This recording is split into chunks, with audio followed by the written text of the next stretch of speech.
जी आवाज सुन रही है।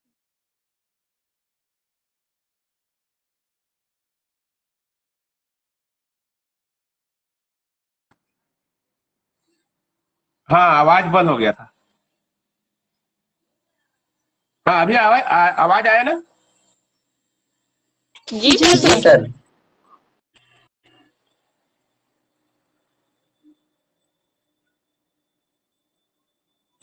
ये छोटा कॉलम करने के बाद 4 बड़े कॉलम हम लोग को रहता है, जो प्राप्त आवेदन, आवंटित अंश है, अतिरिक्त आवेदन है, और एक कॉलम है अग्रिम राशि।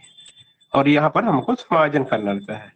ये है अग्रिम समायोजन में। अभी हम कॉलम देखें तो आवंटन में समा रहता है जो चीज, और बाकी चीज पैसा वापस है। क्वेश्चन में याचना में समायोजन नहीं करना है, तो हालांकि मैं खींच दे रहा हूँ, रखता है इसके खींच के। ये देखिए, अग्रिम समायोजन।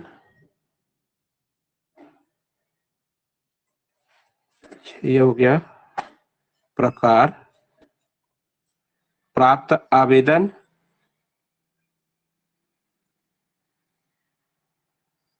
आवंटित अंश, जितना हुआ वितरण, आवंटित अंश, और अतिरिक्त आवेदन संख्या,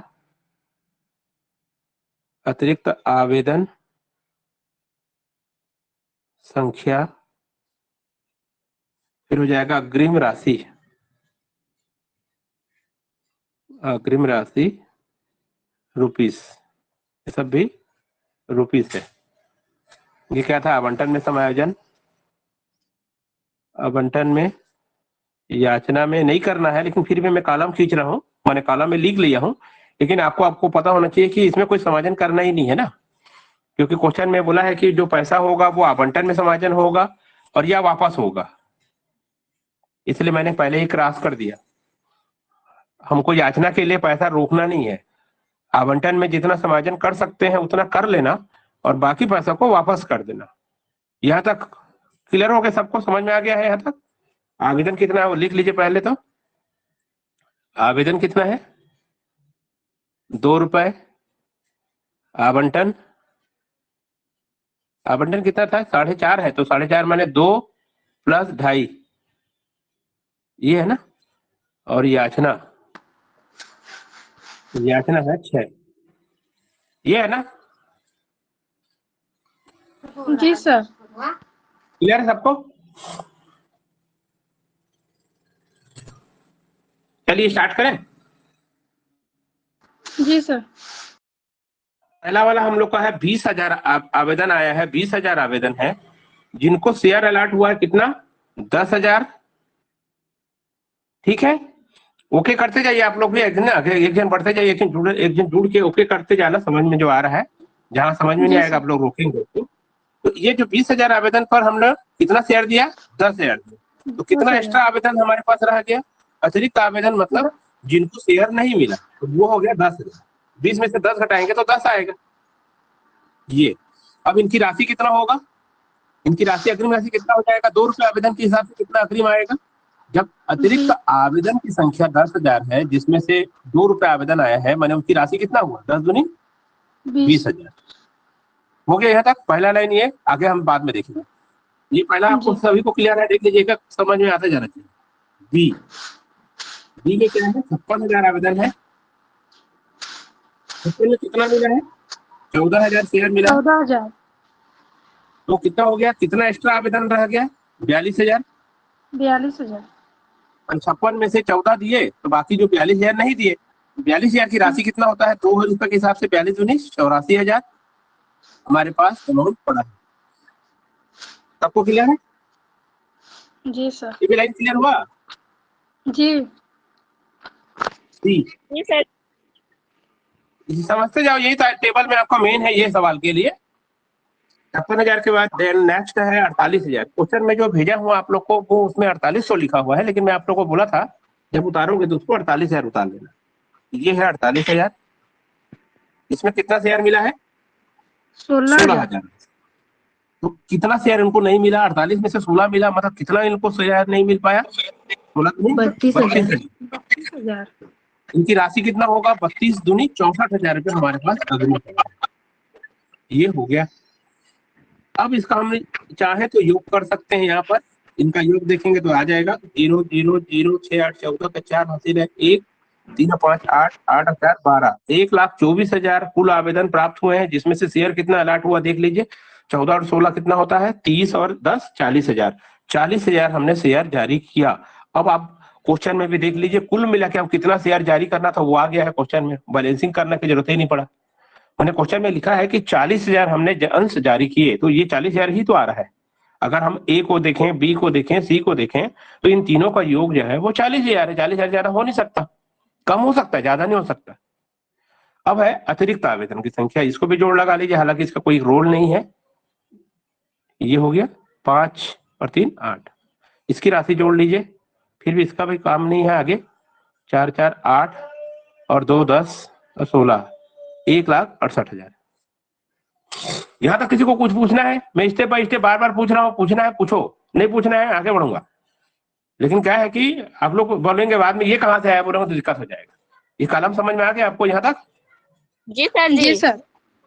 अब ये रिकॉर्डिंग भी हो रहा है, रिकॉर्डिंग में आपको फिर भेज दूंगा, कोई दिक्कत नहीं है। अभी आज रिकॉर्डिंग देखेंगे पूरा है, रिकॉर्डिंग में डाउनलोड लगता है कि क्या है जो। अब हम लोग अग्रिम का समायोजन करेंगे। अग्रिम का समायोजन में ही यहाँ पर थोड़ा सा जानकारी रखना जरूरी होता है। अब आपका हाथ जो है ना, ये आवंटित अंश में होना चाहिए।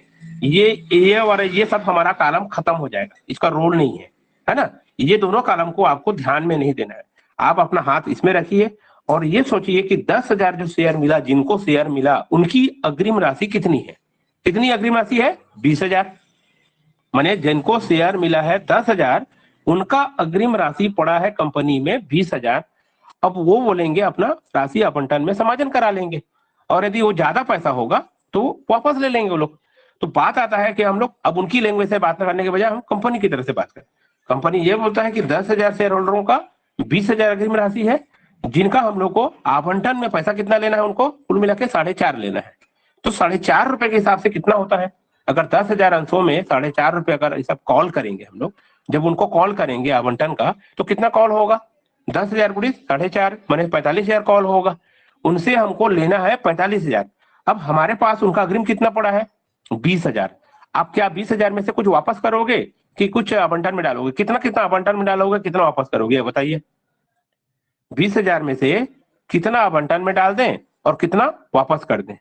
अभी आपको मैं बता दिया ना, आवंटन में लेना है कुल मिला के 4.5 रुपए के हिसाब से 45,000 रुपए लेना है। तो 45,000 जब लेना है तो इस 20,000 का आप समायोजन किस में करेंगे, वापस कितना करेंगे और कितना आवंटन में डालेंगे? अरे आंसर जरूर जल्दी। हेलो, कितना आएगा अमाउंट आवंटन में, ये बताइए। आप हम लोग जो बताएंगे नहीं तो आगे कैसे बढ़ेगा? हेलो, 40,000 सर जी। हमारे पास राशि जब 20,000 है तो 20,000 में 40,000 समायोजन कैसे करेंगे आप ये बोलो कि उनका पैसा 20,000 है, पूरा 20,000 को कहाँ डालोगे? वापस करने के लायक ही नहीं है। 40 तो कुछ क्वेश्चन ही नहीं है हमारे पास। हमारे पास 20,000 है और उनसे लेना है आवंटन में 45,000 लेना है। तो मैं ये बोल रहा हूं कि ये जो राशि 20,000 पड़ा है, उसको पूरा का पूरा आवंटन में समायोजन कर सकते हैं कि नहीं कर सकते? पूरा कर सकते हैं ना। हमारे पास तो राशि कम है, अग्रिम राशि हमारे पास कम है। मैंने पूरा पैसा को आवंटन में डाल दोगे आप, मैंने बाद में इनको पैसा और लेना भी होगा इनसे। ज्यादा पैसा तो नहीं है ना अग्रिम में, हम लोग ये बात कर रहे थे। तो ये ज्यादा पैसा नहीं है, जितना आवंटन में लेना है उससे कम है। मैंने पूरा पैसा को आप आवंटन में डाल सकते हो, डाल दीजिए। वापस कितना होगा? 0। भाई उतना अब मैंने पैसा हाथ में जो है वो तो 20,000 है, आवंटन में डालना है वो 45,000, उससे तो कम ही है ना। तो कम है तो मैंने 20,000 पूरा डाल दीजिए। उसको बोलोगे भाई पूरा मैं आवंटन में डाल दिया हूँ आपका। ये है। जैसे अभी अगला वाला समझ में आएगा, देखना। अगला वाला में हाथ फिर रखिए आपका 14,000 में। 14,000 में कितना आवंटन लेना है आप तय कीजिए पहले। कितना आवंटन में लेना है? 4.5 रुपए के हिसाब से कितना होता है आवंटन? 14,000 गुड़ी 4.5। तो 14,000 गुड़ी 4.5 करेंगे तो अमाउंट आता है 63,000। अब आपके पास अमाउंट पड़ा है 84,000। क्या 84,000 को यहाँ पर हम आवंटन में डाल सकेंगे? पूरा 84,000 को मैं डाल दूं क्या यहाँ? नहीं यहाँ पर पूरा 20 को डाल दिया तो यहाँ पर 84 डाल सकते हैं क्या? नहीं डाल सकते। क्यों नहीं डाल सकते? क्योंकि आवंटन में हमको मैक्सिमम 63,000 लेना है, तो 63 से ज्यादा नहीं जाएगा।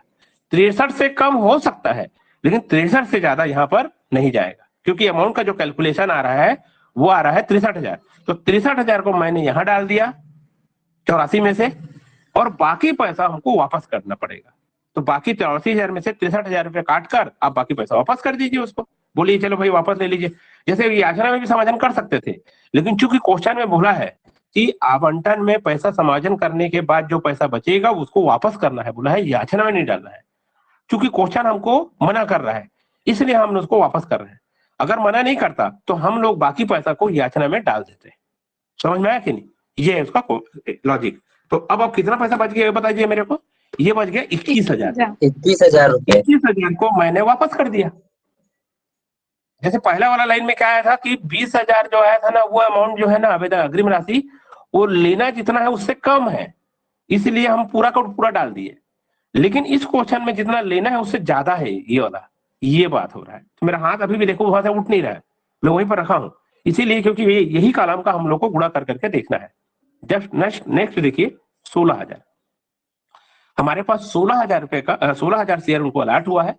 16,000 पर 4.5 रुपए के हिसाब से कितना होता है, मल्टीप्लाई कीजिए 16,000 गुणित 4.5, 72,000। अब 72,000 हो रहा है। देखो पहला वाला सिचुएशन फिर आ गया, लेना है 72,000 और हमारे पास अमाउंट है 64,000। क्या मैं 72,000 रुपए एडजस्ट करूं कि 64,000 एडजस्ट करूं? कितना एडजस्ट करेंगे यहाँ आवंटन? 64,000। मैंने 64,000 को पूरा का पूरा हमने डाल दिया आवंटन में। वापस कितना होगा? 0। 8,000। इनकी भी है कि नहीं? 8 कहाँ रहेगा रे इसमें? तू घटा के पैसा कहाँ उनसे लेना है, बोल वापस कहाँ से करेंगे? जी सर, जी सर। हमारे पास जो पड़ा है, उनका धन जो पड़ा है अग्रिम में एडवांस पड़ा है वो 64,000 पड़ा है, और आगे का जो किस्ती लेना है उनसे 72,000 लेना है। तो 72 जो लेना है, मतलब ये 64,000 पूरा का पूरा खप जाएगा ना उसमें। मैंने 72,000 रुपए को हम एडजस्ट कर 72,000 के जगह में एडजस्ट कर रहे हैं 64,000। अब बाद में 8,000 रुपया और लेना है, बोलो और लेना है, वापस थोड़ी करना है उनको, और लेना है। मैंने जब पैसा आवंटन मिलेगा तब उस समय दे देंगे वो लोग, जब आवंटन की मांग करेंगे। तो अभी तो आवंटन के बात हो नहीं रहा है, बात खत्म हो गया। तो अब मेरा क्वेश्चन फिनिश हो गया यहाँ तक। ये टेबल जो बनाना था वो बन गया है। आवंटन में कुल पैसा कितना गया वो आप देख सकते हैं। जोड़ लगाइए कितना आ रहा है, जोड़ लगा और कितना आ रहा है? 0 0 0 7 12 2 14, 1,47,000। 1,47,000 आवंटन में एडजस्ट हुआ वो, और वापसी कितना हो रहा है? वापसी हो रहा है 21,000। ये हो गया फिनिश। अब आगे आगे का एंट्री करना है आपको, ठीक है? यह तो क्लियर हो गया ना? जी जी सर, इसमें जैसे हम लोगों को जितना भी लेना था अतिरिक्त, जैसे फर्स्ट ए वाला में और सी वाला में हम लोगों का जितना राशि लेना था उससे कम मिला, तो यहाँ पे जब बी वाला में एक्स्ट्रा हम लोग को 21,000 वापस करना पड़ रहा है, तो उसको इन दोनों जगह पे हम लोग नहीं कर सकते इसको। हाँ, बस सेम सही है, सही बोल रहे हो।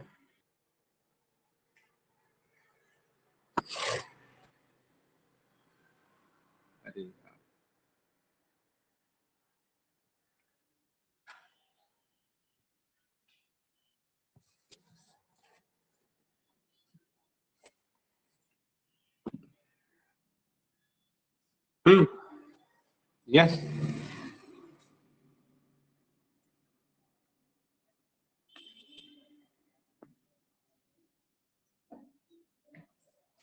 आवंटन से प्राप्त राशि की गणना इसमें देखिए।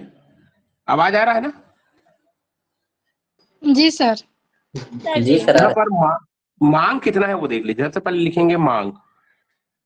मांग माने 40,000 गुणित 4.5 बराबर कितना हम लोग मांग किए हैं?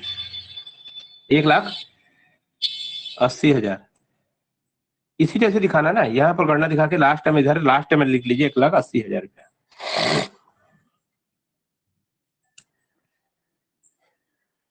अब हमको अग्रिम कितना प्राप्त हो चुका है उसको हटा दीजिए पहले का, माइनस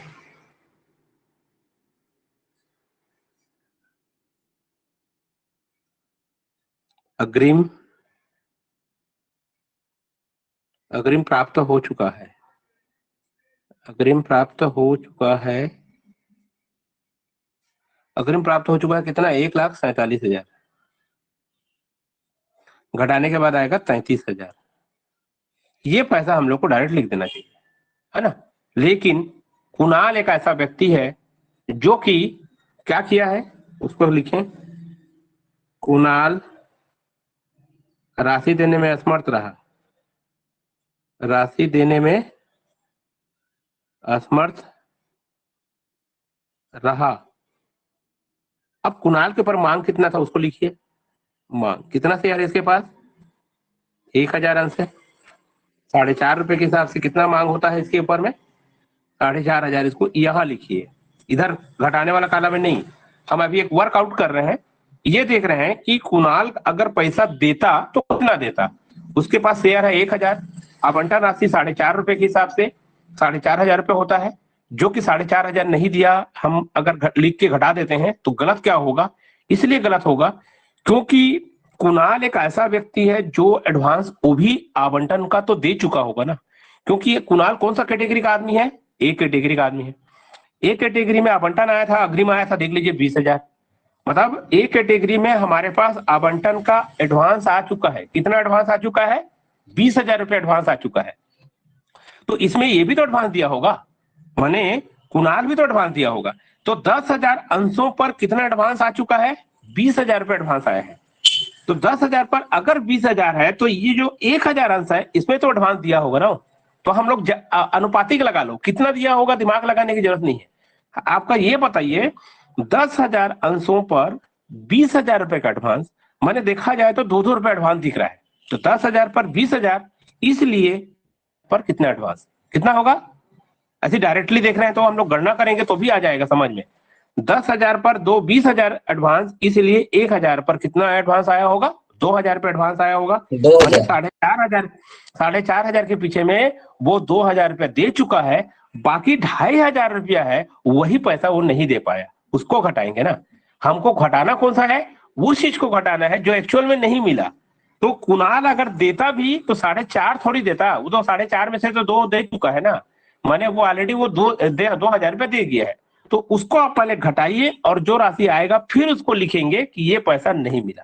आप डायरेक्ट इस 4,500 को नहीं घटा सकते, क्योंकि रियल में 4,500 उससे लेना नहीं था। उससे जो लेना था वो हमको केवल आगे हम लोग का जो अमाउंट आ रहा है 2,500 वही आएगा। तो आप कैसे इसकी गणना दिखाएंगे, जस्ट सेम गणना, जैसे इसके ऊपर में 1,000 पर 4.5 रुपए के हिसाब से 4,500 रुपए मांग हो रहा है। तो इसका जो अग्रिम है, ये भी अग्रिम दिया होगा, आवेदन अग्रिम, उसको निकाल लीजिए, माइनस अग्रिम। माने हम अग्रिम गणना कर रहे हैं किसके लिए, कुणाल के लिए, कि कुणाल कितना दे चुका है। तो इसको निकालने के लिए क्या है हमारा, चूंकि कैटेगरी ए कैटेगरी है, मैं डायरेक्ट यहां से अनुपातिक नहीं कर सकता, मेरे को कहां से करना पड़ेगा, यहां से अंशों की संख्या से। यहाँ पर 20,000 अग्रिम आया है 10,000 अंशों पर, माने क्या हो जाएगा, 20,000 भागी 10,000, तो ये हो जाएगा 20,000। ये जो 20,000 है ये यहाँ पर आया 20,000 रुपया है, ये भागी 10,000 अंश है, ये 10,000 अंश गुणित हमारा कितने पर निकालना है, ये कितने अंश है, 1,000 अंश है, इसलिए 1,000 अंश।